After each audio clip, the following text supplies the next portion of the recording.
സംസ്ഥാന യുവജനക്ഷേമ ബോർഡിന് കീഴിലുള്ള ദേവികുളം സാഹസിക അക്കാദമിയുടെ പുതിയ മന്ദിരത്തിന്റെ നിർമ്മാണോദ്ഘാടനം ഈ മാസം 20-ന് നടക്കും. യുവജനക്ഷേമ വകുപ്പ് മന്ത്രി സജി ചെറിയാൻ നിർമ്മാണ ഉദ്ഘാടനം നിർവഹിക്കും. ഇതുമായി ബന്ധപ്പെട്ട സ്വാഗത സംഘ രൂപീകരണ യോഗം നടത്തും.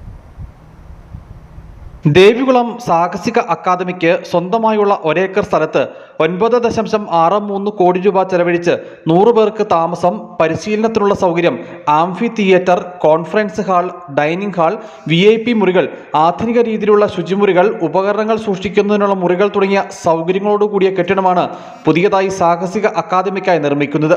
തീരദേശ വികസന അതോറിറ്റിക്കാണ് നിർമ്മാണ ചുമതല. ഈ മാസം 20-ന് രാവിലെ 10-ന് യുവജന ക്ഷേമ വകുപ്പ് മന്ത്രി സജി ചെറിയാൻ കെട്ടിടത്തിന്റെ ഉദ്ഘാടനം നിർവഹിക്കും. ഇതുമായി ബന്ധപ്പെട്ട സ്വാഗത സംഘ രൂപീകരണ യോഗം നടന്നു. അഡ്വക്കേറ്റ് എ രാജ MLA യോഗം ഉദ്ഘാടനം ചെയ്തു.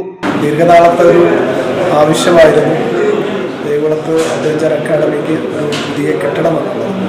അതിനുവേണ്ടി ഗവൺമെൻറ് 10 കോടി രൂപ മാറ്റിവെച്ചുകൊണ്ട് പുതിയ കെട്ടിടം പണിയാൻ വേണ്ടിയിട്ടുള്ള തീരുമാനമെടുത്തിരുന്നു. അപ്പോൾ കുറേ ആളുകൾക്ക് നമ്മുടെ കേരളത്തിൻ്റെ അകത്തും കേരളത്തിൻ്റെ വെളിയിൽ നിന്നുള്ള ആളുകൾക്ക് നെജറുമായി ബന്ധപ്പെട്ട് ഇവിടെ വരാനും അതുപോലെ ട്രെയിനിങ് നടത്തുന്നതിനും ആവശ്യമായിട്ടുണ്ട്. യോഗത്തിൽ യുവജനക്ഷേമ board vice chairman S. Satheesh അധ്യക്ഷനായി. ജില്ലാ യൂത്ത് കോർഡിനേറ്റർ രമേശ് കൃഷ്ണൻ, ജില്ലാ youth programme officer VS Bindu, Subin George, Devikulam panchayat president Minsi Robinson, block panchayat അംഗം M. നാരായണൻ എന്നിവർ സംസാരിച്ചു. ഓരോ ജില്ലയിൽ നിന്നും തിരഞ്ഞെടുക്കപ്പെടുന്നവർക്കും കേന്ദ്ര സംസ്ഥാന സർക്കാരുകളിലെ വിവിധ പ്രതിരോധ സേനകൾക്കും കേന്ദ്രത്തിലൂടെ പരിശീലനം ലഭിക്കും. ദേവികുളത്ത് നിലവിലുള്ള അക്കാദമിയിലെ പരിശീലനത്തിനുള്ള സൗകര്യക്കുറവ് പരിഹരിക്കുക എന്ന ലക്ഷ്യത്തോടെയാണ് പുതിയ സാഹസിക അക്കാദമി നിർമ്മിക്കുന്നത്. News bureau, Adimali.